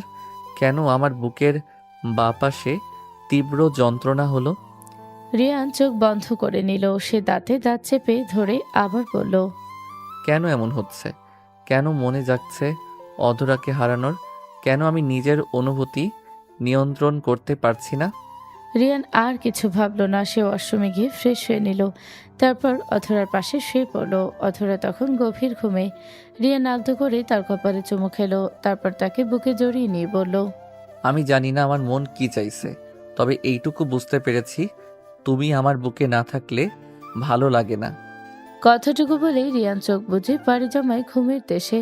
পরদিন সকালে রিয়ান তৈরি হয়ে নেয় অফিসে যাওয়ার জন্য। সে এসে অধরা মা বাবাকে সালাম করে। আমার জন্য দোয়া করবেন, আমি যেন আপনাদের মুখ রাখতে পারি। পারবি বাবা, তুই আমাদের মুখ রাখতে পারবি। আমি চেষ্টা করব। আমার তো বয়স কম পপি, তোমরা আমাকে এত বড় দায়িত্ব কেন দিলে? আমি যদি পালন না করতে পারি? কেন পারবে না? অবশ্যই পারবে তুমি, কিন্তু তুমি এখন আপাতত বাবার আন্ডারে থাকবে। তাহলে সমস্যা কোথায়? কি বাবা তুমি শিখিয়ে দিবে তো? কথাটা বলে অধরা তার বাবার দিকে তাকায়। তার বাবা শুধু মাথা নাড়ে। রিয়ান সেদিকে তাকিয়ে ঠোঁট বাঁকিয়ে হাসলো। তারপর সবার থেকে বিদায় নিয়ে রিয়ান তাদের ফ্ল্যাটে গেল। অধরাকে আসতে বলল সাথে। অধরা বেডরুমে ঢুকলে রিয়ান দরজা আটকে দেয়। অধরা কপাল কুঁচকে তাকিয়ে রইল। কি হলো, দরজা আটকে দিচ্ছে কেন? সে বলল, কি হলো, দরজা আটকে দিচ্ছ কেন? অফিস যেতে দেরি হয়ে যাবে তো। হবে না, আজ প্রথম অফিস যাচ্ছি, বউকে আদর না করে কি চলে যাব নাকি? পাগল হয়েছো তুমি? বাকিটা আর বলতে পারে না। তার আগে রিয়ান অধরার কোমর জড়িয়ে কাছে টেনে নেয় আর তার ঠোঁটে নিজের ঠোঁট ডুবিয়ে দেয়। অধরও আবেশে চোখ বুজে আদর করতে থাকে। কিছুক্ষণ পর রিয়ান তাকে ছেড়ে দিয়ে কাতর গলায় বলল, কবে ঠিক হবে? আমার যে তোমাকে অনেক আদর করতে ইচ্ছে করছে। রিয়ানের কথায় অধরা লজ্জা পেয়ে রিয়ানের বুকে মুখ লুকালো। তারপর বলল, অসভ্য বেটা, মুখে কিছু আটকায় না তাই না? না, আটকায় না। আর এই কথা কে বলছে? কাল রাতেই তো কে যেন তোমার কাছে আদর খেতে চাইলো, তখন লজ্জা কই ছিল? ও আচ্ছা, আমাকে খোটা দেওয়া হচ্ছে। ঠিক আছে, আর চাইবো না আদর খেতে। কথাটুকু বলে অধরা রিয়ানকে ধাক্কা দিয়ে দূরে সরিয়ে দিল। রিয়ান জোরে হেসে উঠল। অধরাকে ঝাঁপিয়ে ধরে জড়িয়ে ধরে তার কপালে চুমু দেয়। তারপর বলল, আমার খুব ভুল হয়েছে ম্যাডাম, আমি আর এমন কথা বলবো না, প্লিজ। তাও আমার থেকে আদর চাওয়া বন্ধ করিয়েন না। হয়েছে, থামো, যাও এবার অফিসে, না হলে সত্যিই দেরি হয়ে যাবে। হ্যাঁ, আসছি আমি, নিজের খেয়াল রাখবে। কথাটা বলে রিয়ান আবার অধরার মাথায় চুমু দিল। তারপর সে বেরিয়ে গেল। অধরা মুচকি হেসে রিয়ানকে এগিয়ে দিল। রিয়ান অফিসে পৌঁছালে তাকে আলাদা কেবিন দেওয়া হলো। রিয়ান অধরার বাবার দিকে তাকিয়ে বলল, আঙ্কেল, আমার আলাদা কেবিন লাগবে না, আমার আপনার কেবিন লাগবে। রিয়ানের কথা শুনে অধরার বাবার চোখ বড় বড় হয়ে গেল। তিনি মনে মনে ভীষণ রেগে গেলেও মুখে তা প্রকাশ করলেন না, তবে গম্ভীর স্বরে বললেন, কি বলতে চাও তুমি? আমার কেবিন কেন আমি তোমাকে দেব? না আঙ্কেল, আমি সেটা বোঝাতে চাইনি। আমি বলেছি আমি তো আপনার থেকে কাজ শিখবো, তো আপনার কাছাকাছি থাকলে বেশি ভালো হতো আমার জন্য। রিয়ান কথাটা বলে অসহায় মুখ বানালো। অধরার বাবা তীক্ষ্ণ নজরে তা পরখ করলেন, তবে কিছু বললেন না। চুপচাপ নিজের কেবিনে চলে গেলেন। রিয়ান সেদিকে তাকিয়ে বাঁকা হাসলো। তারপর নিজের জন্য বরাদ্দকৃত চেয়ারে বসে ভাবতে লাগলো কিছু, আর নিজ মনেই আওড়ালো, আপনি যা ভেবেছেন তাই ঠিক, তবে আমি আপনার থেকে চেয়ে নিব না, কেড়ে নিব। ঠিক যেইভাবে আপনি আমার থেকে কেড়ে নিয়েছেন আমার শৈশব, আমার সব কিছুই। কথাটুকু বলেই রিয়ান চোখ বন্ধ করে নিল। তার চোখের কোনা বেয়ে জল গড়িয়ে পড়ল। এক ফোঁটা। কেটে গেল একটি সপ্তাহ। রিয়ান এখন পুরোদমে নিজের মতো কাজ করে। অধরার বাবা ভীষণ অবাক হন রিয়ানের কাজের দক্ষতা দেখে। রিয়ান আজ বাড়ি ফিরতে রাত প্রায় 12টার কাছাকাছি বেজে গেল। রিয়ান বাসার সামনে দাঁড়িয়ে হাত ঘড়িতে সময় দেখল। এরপর মনে মনে ভাবল, রাত তো কম হয়নি, 12টা বাজতে আর বেশি সময় নেই। অধরা মনে হয় ঘুমিয়ে গেছে। থাক, কলিং বেল বাজিয়ে ওর ঘুমটা নষ্ট না করি। রিয়ান নিজের পকেট থেকে এক্সট্রা চাবির ছড়া বের করে দরজা খুললো। তারপর নিজের রুমে গিয়ে দেখলো রুম পুরো অন্ধকার। রিয়ান যেই না লাইট জ্বালাতে যাবে এমন সময় ভেসে এলো অধরার গলার আওয়াজ। সে বলল, লাইট জ্বালিও না। কেন? আর তুমি এখনো ঘুমাওনি? কোথায় তুমি? বারান্দার দিকে তাকাও।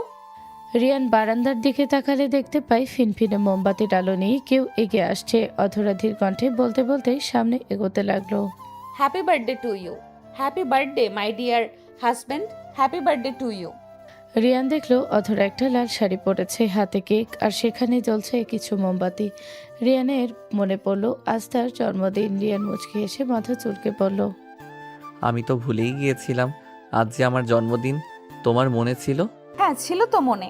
আসো একসাথে বসে কেক কাটি। কথাটুকু বলেই অধরা রিয়ানকে নিয়ে খাটে বসলো। রুমে ড্রিম লাইট জ্বালিয়ে দিল। রিয়ান মোমবাতি নিভাতেই অধরা বলল, উইশ করো আর বলো কি গিফট চাও। তোমাকে চাই। অধরা হাসলো, খানিক লজ্জাও পেল। সে রিয়ানের হাত ধরে বলল, আসো কেক কাটি। আমার গিফট? পাবে তো, আগে কেক কাটো। আমি নিজের হাতে বানিয়েছি তোমার জন্য। রিয়ান মুচকি হেসে একটু পিছালো, তারপর অধরার ঘাড়ে থুতনি ঠেকিয়ে কেক কাটলো। অধরা একটা কেকের অংশ নিজের মুখে অর্ধেক নিলে ঠোঁটের মাধ্যমে চেপে ধরল। রিয়ানকে চোখের ইশারায় বলল মুখের থেকে কেকটা নিতে। রিয়ান বলল, শিওর তো ম্যাডাম? পরে কিন্তু কেঁদেও কুল পাবেন না বলে দিচ্ছি। আজ কিন্তু একটু ছাড় দিব না। অধরা রিয়ানের ঘাড়ে হাত দিয়ে তাকে নিজের সামনে আনলো। রিয়ান বুঝে গেল অধরার মনোভাব। সেও বাকি অর্ধেক কেক মুখে নিল, তারপর ধীরে ধীরে অধরার ঠোঁট ছুঁল, তারপর চুষতে লাগলো। অধরাও সমান তালে তাল মিলালো। রিয়ান বলল, শার্টের বাটন খোলো পাখি। অধরা রিয়ানের শার্টের বাটন খুলে তার গায়ে থেকে শার্ট খুলে ফেলে দিল মেঝেতে। রিয়ান অধরার আঁচল টান দিয়ে সরিয়ে দিল, তারপর ব্লাউজ খুলে তার বুকে মুখ ডুবিয়ে আদর করতে লাগলো। অধরারও পাগল হয়ে গেল। সে ফিসফিসিয়ে বলল, রিয়ান আমি পাগল হয়ে যাচ্ছি, জান কি করছো। আরে পাগল হবে পাখি, একটু সময় দাও। রিয়ান কথাটুকু বলে নিজের গায়েরও অধরার গায়ের শেষ বস্ত্রটুকু খুলে ফেললো, তারপর আদর আদর করতে শুরু করলো আবার। রিয়ান যখন জোরে জোরে আদর করতে লাগলো তখন অধরা ব্যথায় কেঁদে দিয়ে বলল, লাগছে তো। একটু সহ্য করো পাখি। প্রথম প্রথম এমন কয়েকদিন আগে আস্তে আস্তে মজা পাবা পাখি, সুখ পাবা। তুমি আমাকে ফিল করো। প্লিজ একটু আস্তে। আচ্ছা এবার আস্তে আস্তে করছি আদর। কথাটা বলে রিয়ান আস্তে আস্তে আদর করতে লাগলো। অধর এবার আরো পাগল হলো। সে রিয়ানের কাঁধে কামড় বসালো। রিয়ান যেন সুখময় ব্যথা পেল। সে বলল, পাখি তুমি তো আমাকে আরো পাগল করে দিচ্ছ। আমি আর আস্তে আস্তে আদর করতে পারবো না। সরি জান, আজ একটু সহ্য করো, দেখবা পরের বার অনেক বেশি আরাম পাবা। না প্লিজ, আমি ব্যথা পাবো। পাবা না? আমার বুকের ভিতরে ঢুকিয়ে নিব। রিয়ান কথাটা বলে অধরাকে শক্ত করে নিজের বুকের ভেতর জড়িয়ে ধরে জোরে জোরে আদর করতে লাগলো।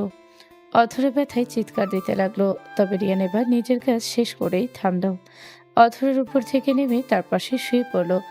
অধরা তখন হিচকি তুলে কাঁদছে। রিয়ান অধরাকে টেনে তার বুকে জড়িয়ে নিল, কপালে চুমু দিয়ে বলল, সরি পাখি, অনেক কষ্ট দিয়েছি তাই না? অধরা রিয়ানের বুকে জোরে কামড় দিল। রিয়ান হেসে উঠল, তারপর অধরাকে শক্ত করে জড়িয়ে ধরে বলল, ঘুমাও, ব্যথা চলে যাবে। অনেক পেট ব্যথা করছে। সরি জান, নেক্সট টাইম আমি আরো জেন্টাল থাকবো। কথাটুকু বলে রিয়ান অধরাকে আরো শক্ত করে বুকে জড়িয়ে নিল, তারপর পাড়ে জমালো ঘুমের দেশে। রাত ৩টার দিকে হঠাৎ রিয়ানের কল আসে। রিয়ান চোখ খুলে মোবাইল নিতে দেখে তমা কল দিয়েছে। রিয়ান কলটা রিসিভ করে বিরক্ত গলায় বলে, কি হয়েছে? এত রাতে কল দিয়েছিস কেন? একটু বাহিরে আয়, তোর সাথে আমার কিছু কথা আছে। অধরা জেগে গিয়ে যদি তোকে আর আমাকে একসাথে দেখে তাহলে ঝামেলা হবে। ঝামেলা হবে না, আমি ছাদে অপেক্ষা করছি, তুই আয়। হয়েছেটা কি বলবি তো? তমা আর কিছু বলল না, কল কেটে দিল। রিয়ান বিরক্ত হয়ে ওয়াশরুমে গিয়ে গোসল করে নিল, তারপর ছাদে চলে গেল। ছাদে উঠে দেখলো তমা এক পাশে দাঁড়িয়ে আছে। সে রেগে বলল, তুই কি পাগল হয়েছিস নাকি সব বুদ্ধি লোপ পেয়েছে? এত রাতে আমাকে কল দিয়ে ডাকলি কেন?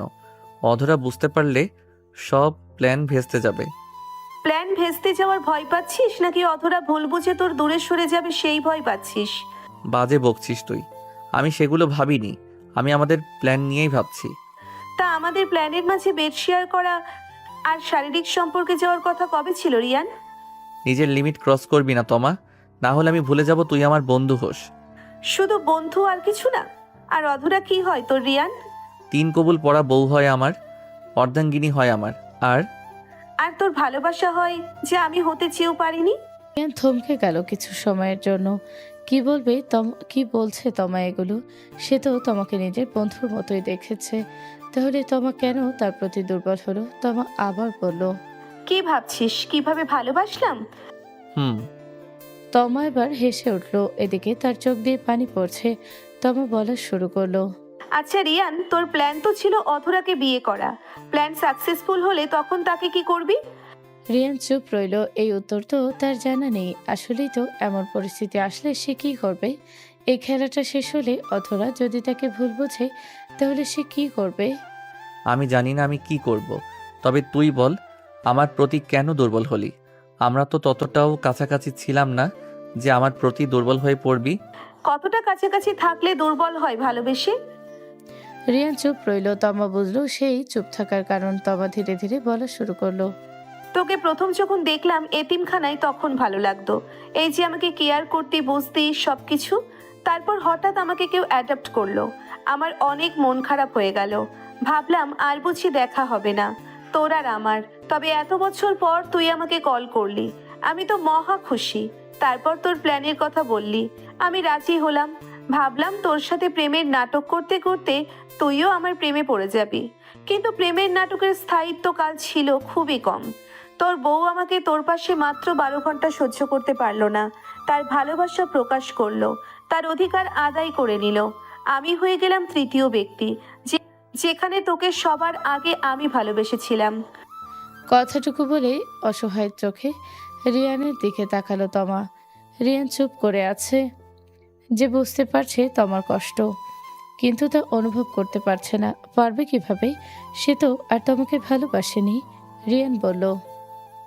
আমি তোকে কখনো সেই নজরে দেখিনি রে, বন্ধুর চোখে দেখেছি। তাই তো তোর কাছে সাহায্য চেয়েছিলাম। অধরাকে জেলাস ফিল করানোর প্ল্যানটা ফুপির ছিল। তিনি বাহিরের মেয়ে ঠিক করতে চেয়েছিলেন। আমি ভাবলাম তুই ভাবলি বাহিরের মেয়েটা যদি তোর প্রতি দুর্বল হয়ে যায় তাহলে ঝামেলা হবে, তাই আমাকে বলেছিস। অথচ আমি তোর প্রতি অনেক আগে থেকে দুর্বল, খুব দুর্বল। তবার শেষের কথাগুলো জড়িয়ে এলো। সে হু হু করে কেঁদে উঠল। রিয়ান অথরের বাহু ধরে তাকে সামলাতে চাইছে, তবে তার আগে দরজার আড়াল থেকে সামনে এগিয়ে এসে দাঁড়ালো আতিয়া। তমা আর আতিয়া অবাক হয়ে গেল। রিয়ান তমাকে ছেড়ে দিয়ে আতিয়াকে বলল। আতিয়া, তুমি এত রাতে ছাদে কি করছো? কেন এসে বুঝি তোমাদের অসুবিধা করে ফেললাম? কি বলছো? আমাদের অসুবিধে কেন হবে? ও, হয়নি বলছো? আচ্ছা, তোমরা কোনো প্ল্যানের কথা বলছিলে। কোন প্ল্যানের জন্য তোমরা অধরা আপুকে ব্যবহার করেছো? তমার সামনে এসে আতিয়ার বাহু ধরে বলল। না, তুমি ভুল শুনেছো। আমরা ওই প্ল্যানের কথা বলছিলাম যেটা তুমি জানো, অধরাকে জেলাস ফিল করানোর প্ল্যান। এতে অধরা জেলাস ফিল করে রিয়ানের কাছাকাছি চলে আসবে। আর দেখো আমাদের প্ল্যান সাকসেসফুল। আমাকে ভোলানোর চেষ্টা করো না, আমি সব শুনেছি। তোমার অন্য প্ল্যানের কথা বলছো।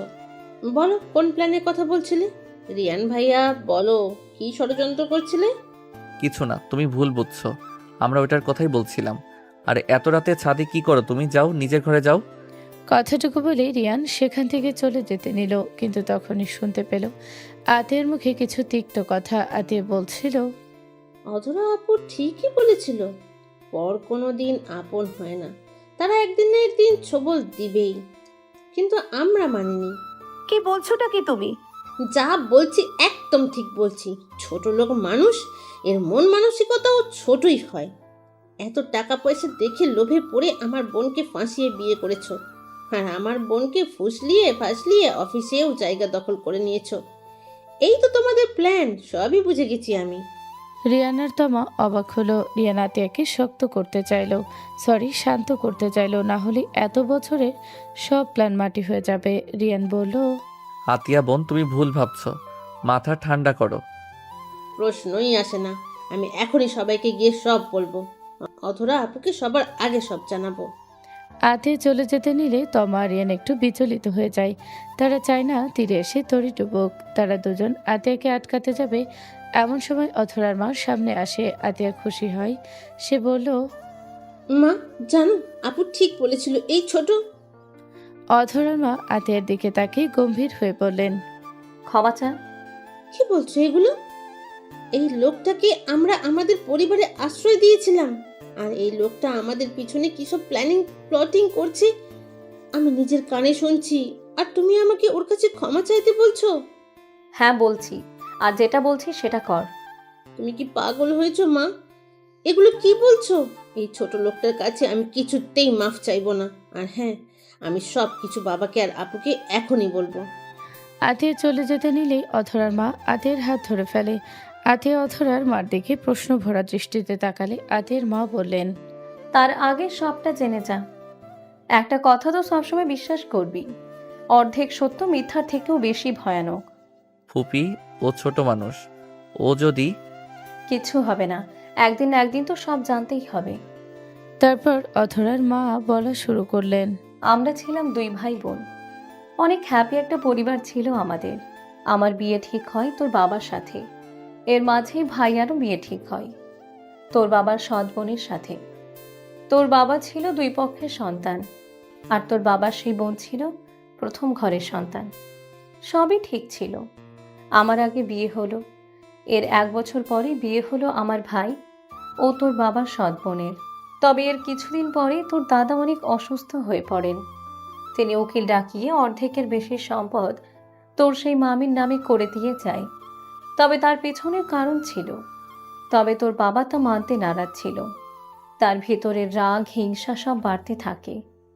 এরই মাঝে তোর নানাও সব সম্পত্তি ভাগ করেন, আর সেখানেও ভাইয়ারা বেশি পায়। ব্যাস, তোর বাবা যেন আর নিতে পারলেন না। এর আগে আমাদের জীবনে আসে অধরা।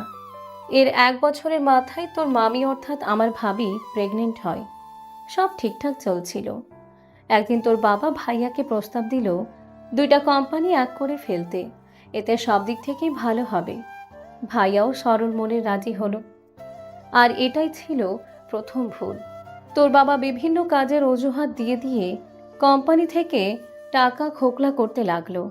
ভাইয়া যখন সব জানলো, তখন তোর বাবাকে সাবধান করলো। তোর বাবা ক্ষমাও চেয়েছিল, আর আমার ভাইটা ক্ষমাও করলো। এটা ছিল আমার ভাইয়ের দ্বিতীয় ভুল। সময় যেতে লাগলো, ভাইয়া ভাবির কোল জুড়ে এলো ফুটফুটে একটি ছেলে সন্তান। সকলে যেন খুশিতে বাকহারা। তবে তোর বাবার মাথায় চলছিল অন্য কিছু। তার তো মেয়ে, আর এদিকে আমার ভাইয়ের ছেলে।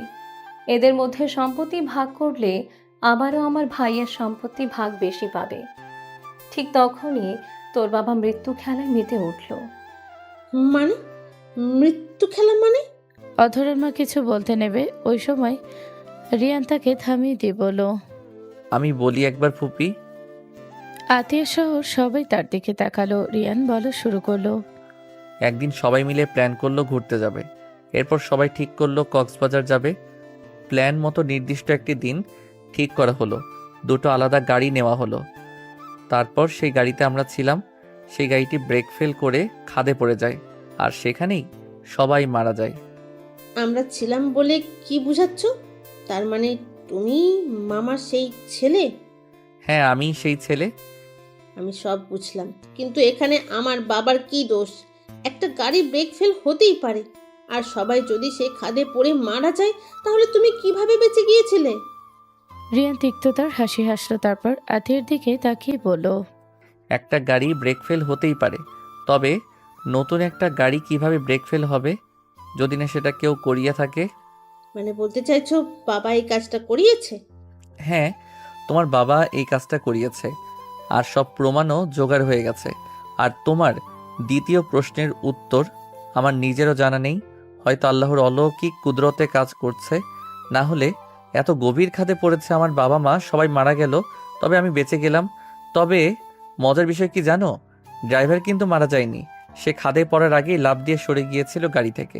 আর আজ সেই লোকটাই আমার সবচেয়ে বড় প্রমাণ। কথাটুকু বলে রিয়ান একটু থামলো, চোখ বন্ধ করে গম্ভীর একটা শ্বাস নিল, যেন সব কষ্টগুলো এই এক নিঃশ্বাসের মাধ্যমে গিলে ফেলতে চাইছে। এরপর চোখ খুলে আবার বলা শুরু করলো, তখন আমার বয়স 6 হবে। আমি রক্তে লেপ্টেছিলাম। ওইখানের এক গাছ কাটার লোক আমাকে সেখান থেকে বাঁচায়। তবে আমার বাবা মাকে গাড়ি থেকে বের করার আগে গাড়িটা ব্লাস্ট হয়। আর কেন ব্লাস্ট হয় জানো? কারণ গাড়িতে আগে থেকে বোম সেট করা ছিল। আতিয়া বা খাড়া হয়ে গেল। এত কিছু করেছে তার বাবা শুধুই সম্পত্তির জন্য? অধরার মা কাঁদছেন। রিয়ান তাকে আগলে নিল। তারপর আবার বলা শুরু করলো, আমাকে সেই কাঠুরি তার কাছে 4 বছর রাখেন। যখন আমার বয়স 10 তখন তিনি পরলোক গমন করেন। তবে তার আগে তিনি আমাকে অনাথ আশ্রমে দিয়ে যান। তোর বাবার এসব কথা আমি আরো অনেক আগেই জানতে পারি। একদিন নেশার ঘোরে তিনি সবই বলেন। তখনই ইচ্ছে করছিল তোর বাবাকে মেরে ফেলি বা সব সত্যি সবাইকে বলে দিই, কিন্তু আমি এতটাও বোকা না। আমার কাছে কোনো প্রমাণ ছিল না, তাই আমি চুপ করেই থাকলাম আর গোপনে খুঁজতে থাকলাম আমাদের সব প্রমাণ। এর মাঝে সেদিন রাস্তায় আমি মাথা ঘুরে পড়ে গেলে ও আমাকে বাঁচায়। ওর পরিচয় জিজ্ঞেস করতেই ও যখন ওর মা বাবার কথা না বলে আমি আটকে উঠি, তারপর লোক লাগিয়ে খোঁজ লাগাই, আর আমার সন্দেহই সত্যি হয়। আমি রিয়ানের সাথে সেদিন রাতেই দেখা করি আর একে একে সব খুলে বলি। তারপর তারপর আমরা দুজন মিলে একটার পর একটা প্ল্যান সাজাই। তোর বাবাকে রিয়ানের কথা বলতেই তিনি অবাক হলেন। বাবাকে রিয়ানের কথা বললে কেন? আর বাবা রিয়ানের আসল পরিচয় জানার পরেও কিছু করলো না কেন? কি করে করবেন? আমার ভাই একটাও উইল সাইন করে দিয়েছিলেন, সেখানে লেখা ছিল যে তার ছেলে তার সমস্ত সম্পত্তির অধিকারী। যদি তার ছেলে জীবিত না থাকে তাহলে এই সকল সম্পত্তি এতিমখানায় দান হয়ে যাবে। তোর বাবা এই উইলের কথা জানার পরে পাগলের মতো হয়ে যায়। সে ঘটনাস্থলে খোঁজ লাগাতে জানতে পারে ছেলেটা জীবিত আছে, তবে তিনি খুঁজে পান না রিয়ানকে, পাই আমি। তিনি চেয়েছিলেন রিয়ানের 21 বছর হতেই তার থেকে সমস্ত সম্পত্তি কোনোভাবে লিখে নিয়ে তাকে মেরে ফেলতে। তবে তার আগেই আমি আর রিয়ান নতুন প্ল্যান সাজাই। অধরা উপরে উপরে রিয়ানের সাথে রাগ দেখালেও আমি মা হয়ে ঠিকই অধরার চোখে রিয়ানের জন্য দুর্বলতা দেখতাম। আসলে অধরা রাগ থাকা তো সেই কারণে সিরিয়াস প্রতি দুর্বল হয়ে পড়ছে না, তাই রিয়ানকে নানাভাবে অপমান করে তার থেকে দূরে রাখত। অধরার মার এই কথা শুনে রিয়ান সহ সকলেই চমকে উঠল, কারণ এ কথা কেউ জানতো না। অধরার মা মুচকি হেসে বললেন, হ্যাঁ, আমি প্রথমে বুঝতে পেরেছিলাম, আর তখনই আমার মাথায় একটা প্ল্যান আসলো। অধরাকে বোঝালাম যে অন্তর থেকে বয়সে ছোট তোর বাবা এই ছেলের সাথে তোর কিছুতেই বিয়ে দেবে না। অধরা অস্থির হয়ে পড়ল। সে আমার কাছে সাহায্য চাইলো কি করবে। তখন আমি তাকে বুদ্ধি দিলাম তার কোনো বেস্ট ফ্রেন্ডকে তার বয়ফ্রেন্ড বানিয়ে তার বাবার সাথে আনতে, বিয়ের নাটক করতে। তবে বিয়ের দিন সে আসবে না। আমাদের প্ল্যানের মধ্যে কাজ হতে লাগলো, সব কাজ হলো। তোর বাবা নিজের মান সম্মান বাঁচানোর জন্য রিয়ানের সাথে অধরার বিয়ে দিল, ঠিক রিয়ানের 21 বছরে পা দেওয়ার দিনই। তাহলে বিয়ে হওয়ার পরেও অধরা আপু কেন রিয়ান ভাইয়াকে অপমান করত? কেন তার সাথে সংসার করেনি? তোর বোনের বরাবরই গো বেশি। জিয়ান যখন অধরাকে বিয়ে করতে চেয়েছিল তখন রিয়ান বলেছিল যদি অধরা রাজি হয় তাহলে সে এই পরিবারের সম্মানের খাতিরে অধরাকে বিয়ে করবে। এটা অধরা মেনে নিতে পারেনি। তাকে ভালোবাসে আর ভালোবেসে বিয়ে করবে। তবে রিয়ানের এ কথা অধরাকে কষ্ট দেয়, আর তাই অধরা এই কয়েক বছর ইরানের থেকে সেই কথা প্রতিশ্রুতি নিয়েছে। তবে এভাবে চলতে থাকলে একদিন তোর বাবা রিয়ানের ক্ষতি করে ফেলতো, এবং তিনি তার ব্যবস্থাও করে ফেলেছেন। এটা বুঝতে পেরে আমি আর রিয়ান নতুন করে আবার প্ল্যান সাজাই। তমাকে বাংলাদেশে আসতে বলি। তমার আর রিয়ানের কাছাকাছি আসা দেখে অধরা পাগল হয়ে গেল এবং সে নিজের অধিকার বুঝে নিল। আম্মু, সবই বুঝলাম, তবে আপু যখন জানতে পারবে রিয়ান ভাইয়া শুধু তাকে প্রতিশোধ নেওয়ার জন্য বিয়ে করেছে, তখন আপু তো অনেক কষ্ট পাবে। কথাটা শুনে রিয়ান একটা শক্ত ঢোক গেল। সে তো এই ভয়টাই পাচ্ছে। অধরার মা হেসে উঠলেন। তিনি বললেন, তোর কি মনে হয় অধরা কিছুই জানে না? অধরা এই ঘটনার অনেকাংশই জানে। তোর বাবার এই ষড়যন্ত্রের কথা অধরা সবটাই জানে। রিয়ান যে তার মামাতো ভাই সেটাও অধরা খুব ভালো মতোই জানে। তবে অধরা জানে রিয়ান কিছুই জানে না। অধরার মার কথা শুনে সবাই অবাক হলো। তার মানে অধরা সব কিছুই আগে থেকে জানতো, আর তার জন্যই রিয়ানকে অফিসে জয়েন করিয়েছে। তাহলে মা, বাবার এই অন্যায়গুলো কবে সবার সামনে আনবে? কাল ফুপি, কাল আমার জন্মদিনের পার্টি রাখবে, আর সেখানেই সব খেলা শেষ হবে। তোমরা শুধু আমার পাশে থেকো।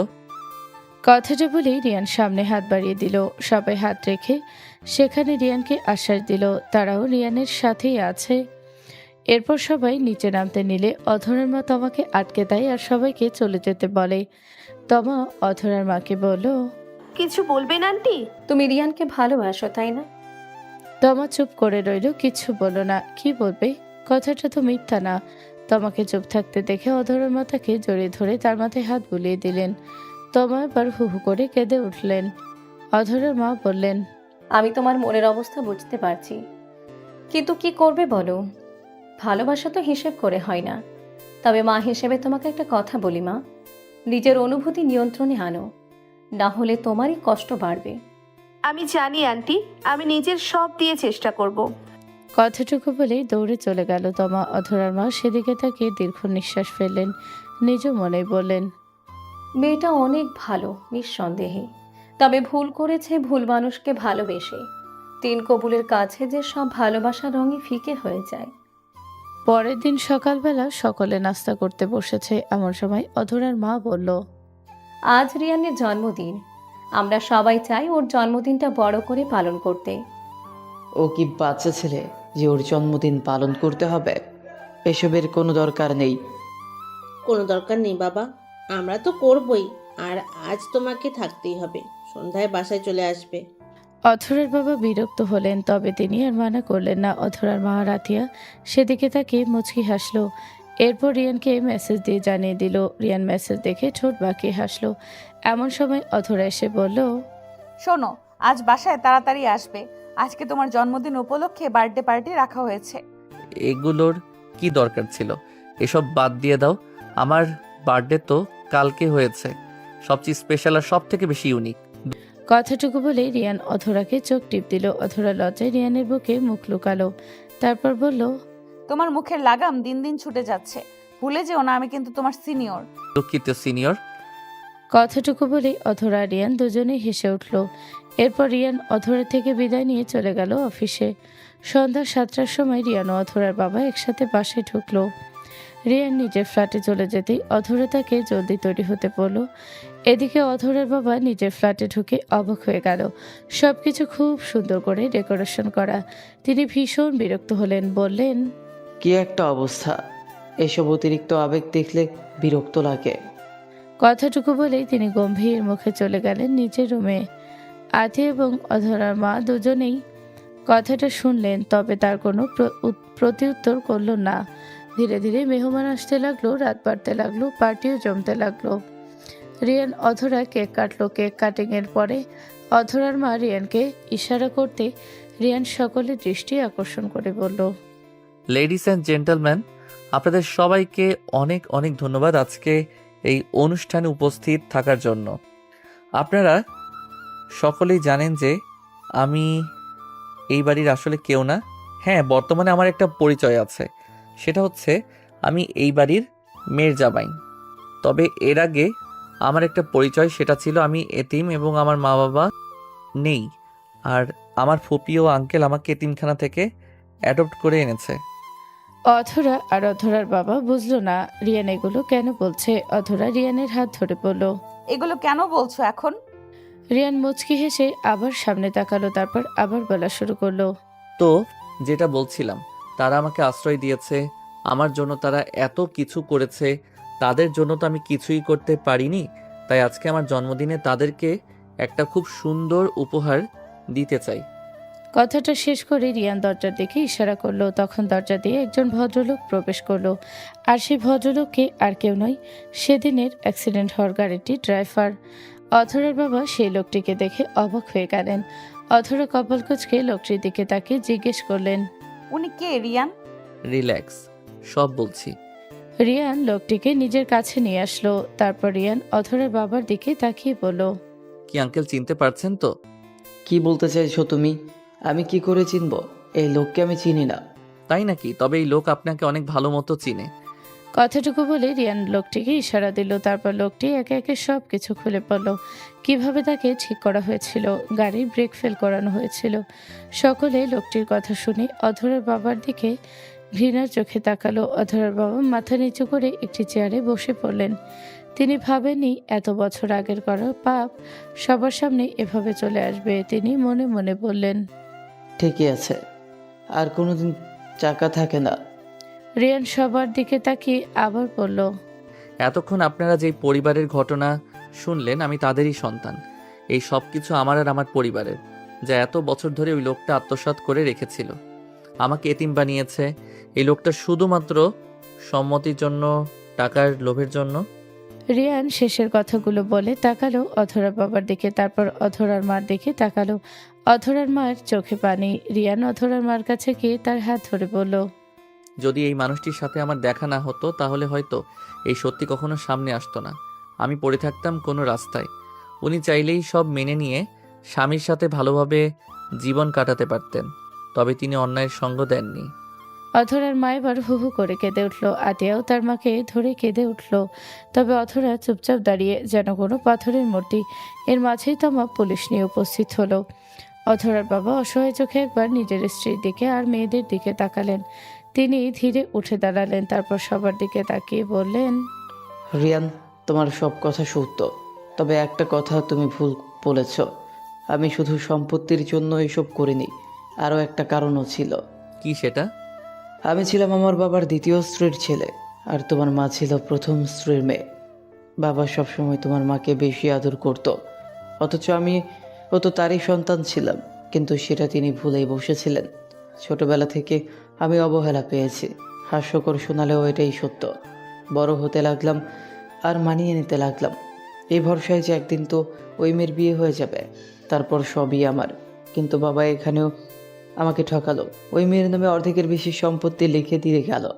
তখনই আমার রাগ হলো, হিংসা হলো, আমি পাগল হলাম, কিভাবে সব নিজের করব। কথাটুকু বলেই অধরার বাবা রিয়ানের দিকে তাকালো। কিছুক্ষণ রিয়ান চুপচাপ তার দিকে তাকিয়েছিল। অধরার বাবা এবার আর তার পরিবারের দিকে তাকিয়ে আবার বলল, আমি পাপী, আমি তা জানি, মানুষ মারার মতো পাপ কাজ করেছি, তবে তুমি তো ভালো মানুষ, আমি তা জানি। সেই হিসেবে তোমার কাছে আবদার করছি, আমার পরিবারটাকে দেখে রেখো। আমার বড় মেয়ে তো তোমার স্ত্রী হয়, তার দায়িত্ব এমনিও তোমার, তবে আমার ছোট মেয়েটা আর আমার স্ত্রীরও খেয়াল রেখো। এই দুনিয়াতে এখন তুমি ছাড়া ওদের আর কেউ নেই। কথাটুকু শেষ করে অধরার বাবা চলে গেলেন পুলিশের কাছে। অধরার মা আর আতিয়া এবার চিৎকার দিয়ে কেঁপে উঠল। অধরার চোখ থেকে পানি পড়ছে, তাকিয়ে আছে তার বাবার যাওয়ার দিকে। ধীরে ধীরে বাড়ি খালি হয়ে গেল। রিয়ান তমাকে ইশারা দিলে তমা এসে অধরার মাকে ও আতিয়াকে একটা রুমে নিয়ে যায়। রিয়ান ধীরে অধরার কাছে যেতেই অধরা বলল, তুমি চাইলেই আমাকে ছেড়ে দিতে পারো। রিয়ান থমকে গেল। কি বলছে এই মেয়ে? রিয়ান বলল, কি বলছো? আমি রিয়ান কথা শেষ করার আগে অধরা বলল, আমি জানি নিজের বাবা মার খুনির মেয়ের সাথে সংসার করা কখনোই পসিবল না, তাই আমি সব ভেবে চিন্তেই বলছি। আর আমি যদি ছাড়তে না চাই? অধরা এবার রিয়ানের দিকে তাকালো, তারপর বলল, দয়া দেখানোর জন্য? তুমি তো আমাকে ভালোবেসে বিয়ে করনি, শুধু নিজের লক্ষ্য পূরণ করার জন্য বিয়ে করেছো। এখন তো তোমার লক্ষ্য পূরণ হয়েছে, এখন এই মিথ্যে সম্পর্ক রেখে কি করবে? আমি কারোর জীবনে দয়ার পাত্রী হয়ে থাকতে চাই না। আমি কিন্তু একবারও বলিনি যে আমি তোমাদের দয়া করছি। তুমি এটা বারবার বলছো, তোমার কথা আমার মুখে বসাতে চাইছো। হ্যাঁ, বিয়েটা একটা প্ল্যান ছিল, তবে রিয়ান এইটুকু বলে চুপ হয়ে গেল। অধরা কপাল বটে তার দিকে তাকালো। কথা বলছে না কেন, চুপ হয়ে আছে কেন, অধরা বুঝলো না। রিয়ান এক ঝটকায় অধরাকে কোলে তুলে নিল। অধরা ভয়ে চিৎকার দিয়ে উঠল, বলল, কি করছো তুমি? নামাও আমাকে। না, নামাবো না, আপনাকে শাস্তি দিব। আপনি তো আমার বাবা মার খুনির মেয়ে, তাই সারা জীবন আমার অবাধ্য আদর, অসীম ভালোবাসা আর ক্ষমার মতো অগোছালো মানুষটাকে সামলানোর শাস্তিতে আপনাকে বাধিত করা হলো। রিয়ানের এমন কথা শুনে অধরা এবার রিয়ানের গলা জড়িয়ে ধরে কেঁদে উঠল। রিয়ান অধরাকে অধরা রুমে নিয়ে শুয়ে দিল, তারপর নিজেও তারপর আছোয়া হয়ে আদর করতে লাগলো। অধরা আবেশে চোখ বন্ধ করে নিল। রিয়ানের কানে কানে বলল, আমি তোমার শাস্তি সারা জীবনের জন্য মাথা পেতে নিলাম। এই সুখকর শাস্তি আমি সারা জীবন পেতে চাই জান। আমাকে এই সুখকর শাস্তি থেকে কোনোদিন বঞ্চিত করো না। রিয়ান অধরাকে আদর করতে থাকলো। অধরার কথাগুলো তাকে আরো পাগল করে দিল। সে অধরাকে আদর করতে করতে বলল, কোনোদিন করব না, কথা দিলাম। তবে তোমাকেও আমাকে কিছু দিতে হবে। অধরা, কি? আমার একটা ছোট অধরা চাই, আমাকে সাহায্য করবে আমার একটা ছোট অধরাকে আনতে।